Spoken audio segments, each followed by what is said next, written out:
নোবেলজয়ী অর্থনীতিবিদ অধ্যাপক ডক্টর মোহাম্মদ ইউনূসের নেতৃত্বে অন্তর্বর্তীকালীন সরকারের ১৬ উপদেষ্টার একজন আদিলুর রহমান খান ৮ আগস্ট এই সরকারের ১৭ জন শপথ গ্রহণ করেন।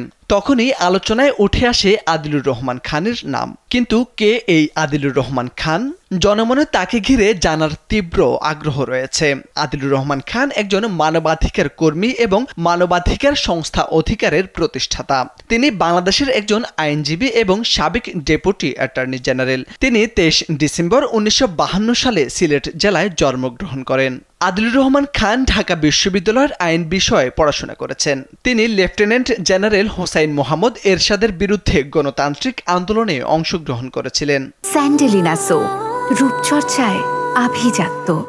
আদিলুর রহমান খান বিএনপির জামাত সরকার কর্তৃক ডেপুটি অ্যাটর্নি জেনারেল নিযুক্ত হয়েছিলেন। ২০০৫ সালের ডিসেম্বরে তিনি একটি মামলায় বাংলাদেশ সরকারের প্রতিনিধিত্ব করেছিলেন, যেখানে হাইকোর্ট সরকারকে ইসলামপন্থী জঙ্গিদের দ্বারা বিচার বিভাগীয় বোমা হামলা থেকে রক্ষা করতে ব্যর্থতার ব্যাখ্যা দিতে বলেছিলেন। তিনি ১৪ মে ২০০৭ সালে তার পদ থেকে পদত্যাগ করেন।